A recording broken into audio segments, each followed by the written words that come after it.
The sun had barely risen over the rust-colored rooftops of Ajumako when Emma, a 26-year-old village woman, stepped out of her clay-walled home with a steaming bowl of banku and groundnut soup.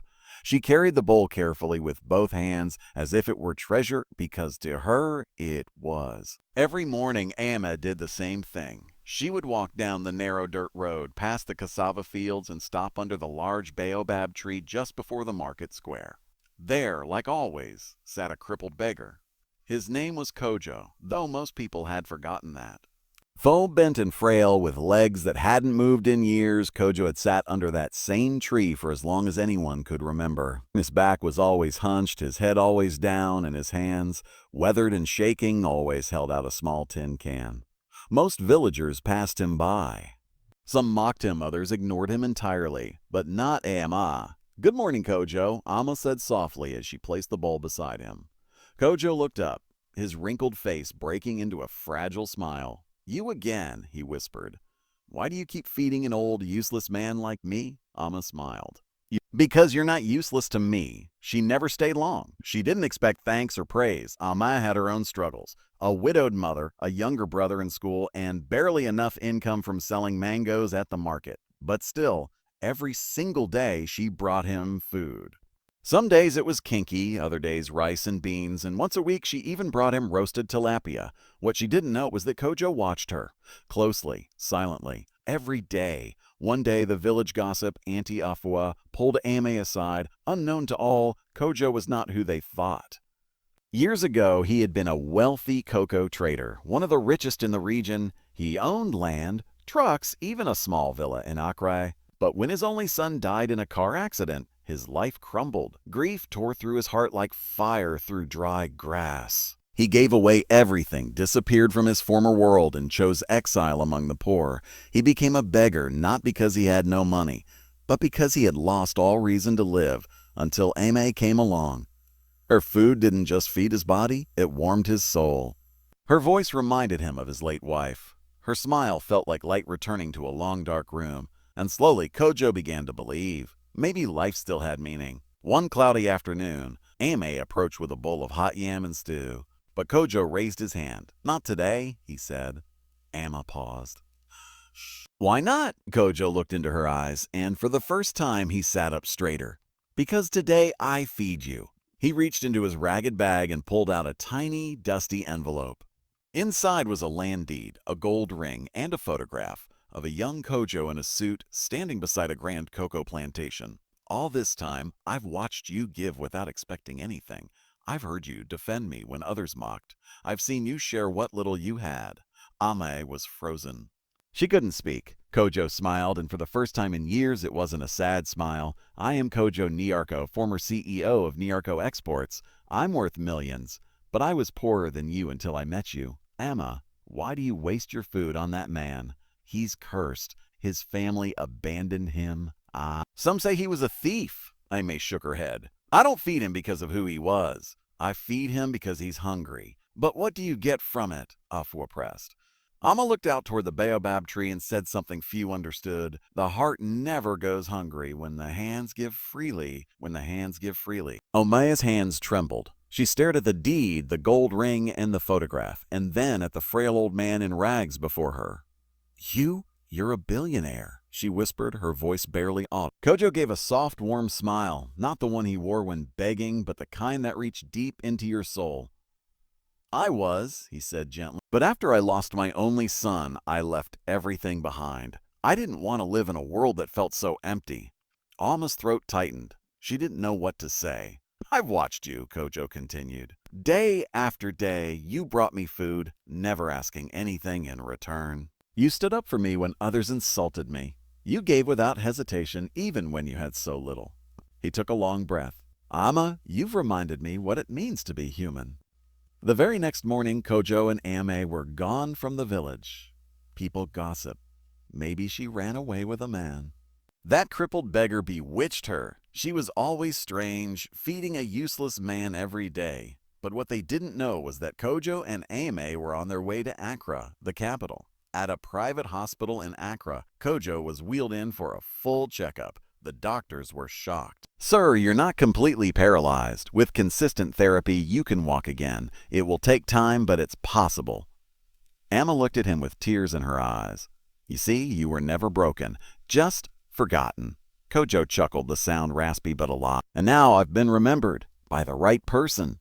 3 weeks later, after a series of treatments and warm care, Kojo was stronger.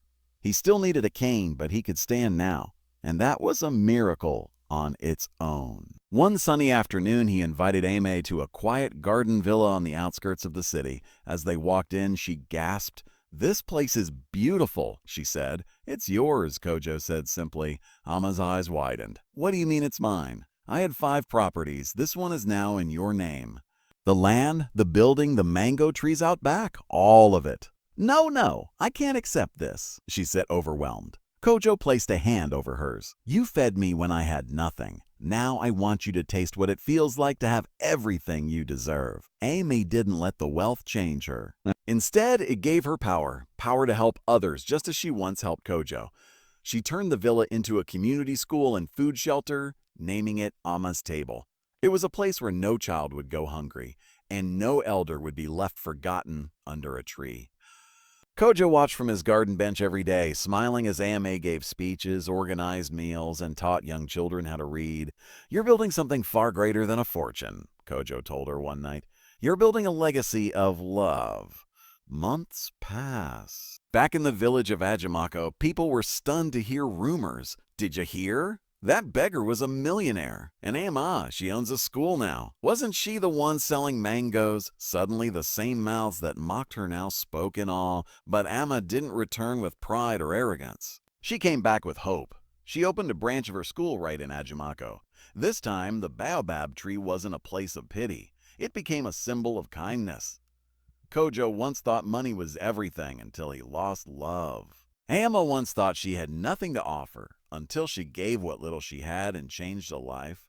Together, they proved that kindness isn't weakness, it's power. And sometimes a meal given in silence is louder than 1,000 coins dropped with pride. It was a warm evening in Accra, the kind where the breeze smells like mango trees and the city lights flicker like quiet stars. Amma sat under the porch of the villa, sipping ginger tea. Kojo sat beside her, a blanket over his legs, a notebook resting on his lap. He had been quiet all evening. "You're hiding something again," Amma said, teasing gently.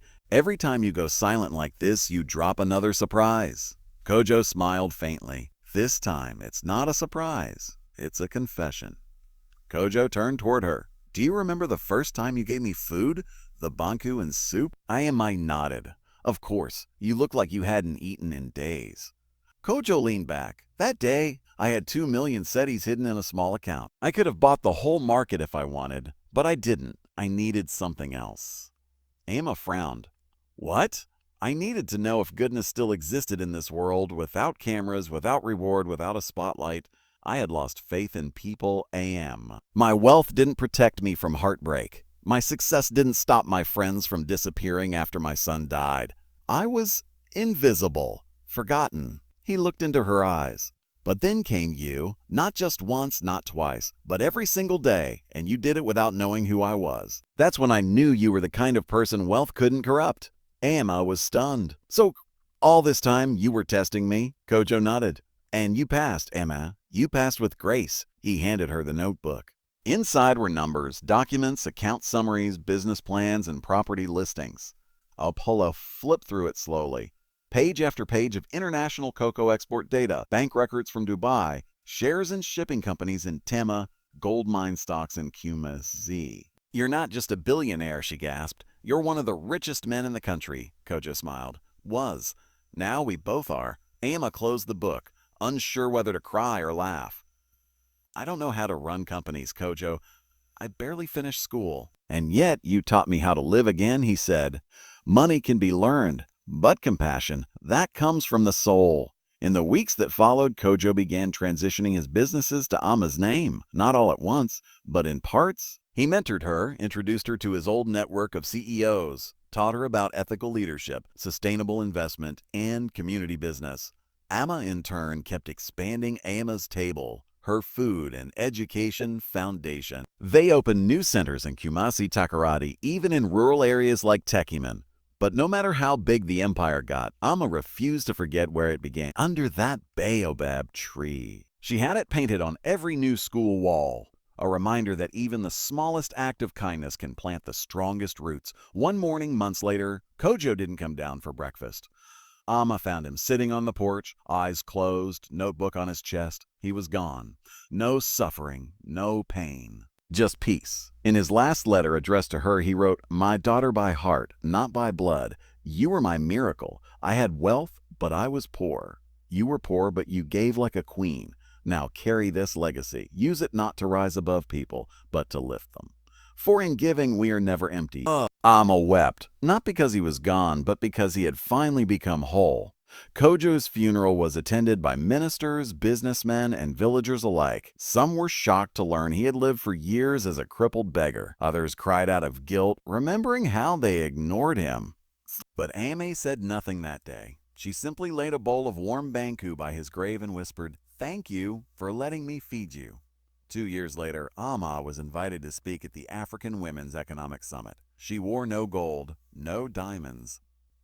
Just a simple traditional Kent dress and a pin shaped like a baobab tree. She stood before hundreds and said, "I never sought money. I sought meaning. I fed a man I thought had nothing, but he gave me everything. Not just land, not just wealth, but belief. Belief that love, service, and humility still matter. And that sometimes the ones we ignore carry the keys to our destiny." Thunderous applause erupted, and in the crowd, a little girl wearing torn sandals whispered to her mother, "Mama, I want to be like Amma one day." The years passed, and Ame Narco was no longer the young mango seller from Ajimako. She had become a name, not for her wealth, but for the power of her heart. Kojo's businesses flourished under her leadership. She expanded Amma's table to 11 districts. Thousands of children learned to read, thousands of bellies stayed full. But the bigger you grow, the bigger the shadows you attract. One rainy morning, she sat in her Accra office when her assistant Ya rushed in with files. There's something wrong with the Kumasi branch." Amma opened the files. Her heart dropped. Funds were missing, thousands of CDs and records forged. The name on the approval documents. Nana Aser, her own chief accountant and once her late father's friend. He was stealing from children, from orphans, from her. Advisors told her to keep it quiet. "You're too big now. If people know this happened under your nose, they'll doubt you. Bury it. Replace him quietly." And for a night, she stared at her ceiling, remembering Kojo's words. "Use this wealth not to rise above ours, but to lift them, even when it's hard." The next morning, she called a press conference. She stood in front of reporters, local leaders, and her own staff, calm, steady, proud. Steady, proud. "Today, I have hard news to share. There was corruption in our Kumasi branch. Not by strangers, but by someone we trusted." The room fell silent, and "I take full responsibility." Gasps, whispers. "I will not hide mistakes. I will correct them publicly, openly, honestly. Because we do not build legacies on silence. We build them on truth." She paused. "And to those children who were denied, I will double your meals this month. You will eat, you will learn, and I will never stop fighting for you." The media called her the Iron Dove after that, strong but gentle. Nana Aser was arrested, but Ame requested a private visit to the prison. He sat ashamed, not daring to look her in the eye. "You trusted me," he muttered, "and I ruined it. And I ruined it. Amma was quiet. You didn't steal from me. You stole from children, from the girl I used to be." He wept. "I won't fight to destroy you," she said, "but I will not forget. The people must see justice." And she walked out, not with hatred in her heart, but with clarity.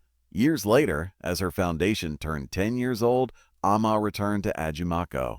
The baobab tree still stood tall, though time had withered its bark. A large crowd had gathered. Children in uniforms, elders on mats, the town chief, and even her old neighbor, Auntie Afua. A stone plaque stood beside the tree now. Carved into it, "Here a girl fed a forgotten man, together they remembered the world." AMA stood silently, tears glistening in her eyes. A young girl, barefoot, holding a small food bowl, walked up to her. "Miss Amma," she said shyly, "I brought this for you." It was banku, hot, humble, homemade. Amma took it slowly, knelt down, and whispered, You remind me of someone who saved me when I didn't even know I needed saving. That night, she wrote in her journal, I did not become great by what I earned. I became great by what I gave. Choo. Kojo once told me, the heart never goes hungry when the hands give freely. He was right. And now I live to pass that hunger for goodness to every child who dares to hope. She closed the book. Outside, the stars stretched across the African sky, and the baobab tree swayed gently, as if bowing to a queen whose throne was not gold, but grace. Sparkle's moral of the story, sometimes the richest people wear rags, and the poorest carry gold in their hearts. True kindness is never wasted, even if no one sees it. One act of compassion can change not just a life, but generations.